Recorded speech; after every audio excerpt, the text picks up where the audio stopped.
Ask and it shall be given you. Seek and ye shall find. Knock and it shall be opened unto you. For everyone that asketh receiveth, and he that seeketh findeth, and to him that knocketh it shall be opened.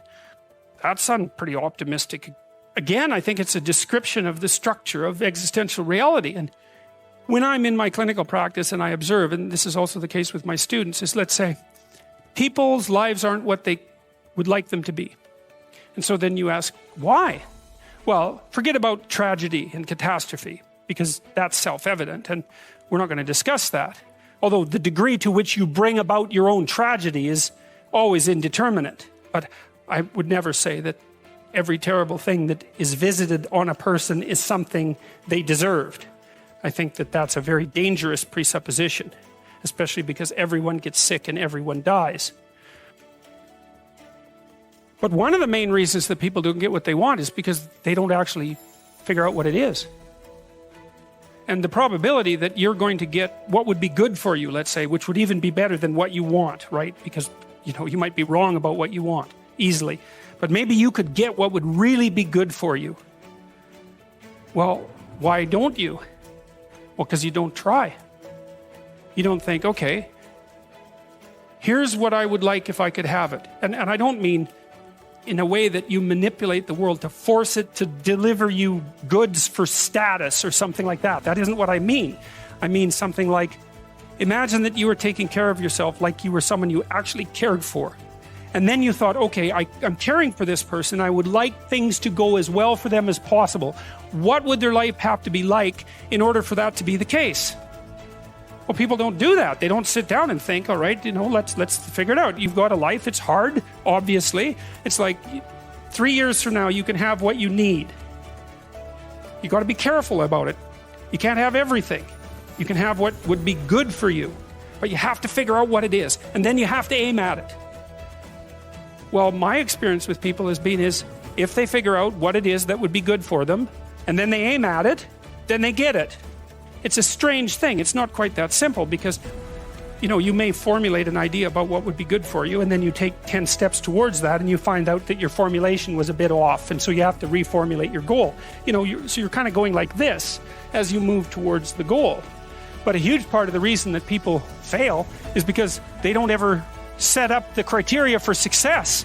And so since success is a very narrow line and very unlikely, the probability that you're going to stumble on it randomly is 0. And so there's a proposition here, and the proposition is, if you actually want something, you can have it. Now the question then would be, well, what do you mean by actually want? And the answer is that you reorient your life in every possible way to make the probability that that will occur as certain as possible. And that's a sacrificial idea, right? It's like, you don't get everything, obviously. But maybe you can have what you need. And maybe all you have to do to get it is ask. But the asking isn't a whim or today's wish. It's like, you have to be deadly serious about it. You have to think, okay, like I'm taking stock of myself. And if I was going to live properly in the world and I was going to set myself up such that being would justify itself in my estimation, and I don't mean as a harsh judge, exactly what is it that I would aim at? Well, one of the things I've found is that in test of this theory, let's say,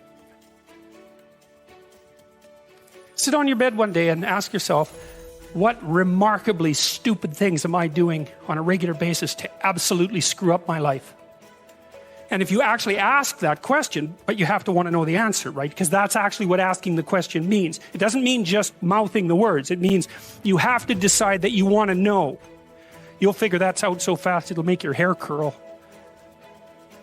Jung thought about this. He thought that people had 2 poles of consciousness, and one was the individual consciousness that we each identify with, and the other was something he called the self, and the self is you might think about it as the divine within.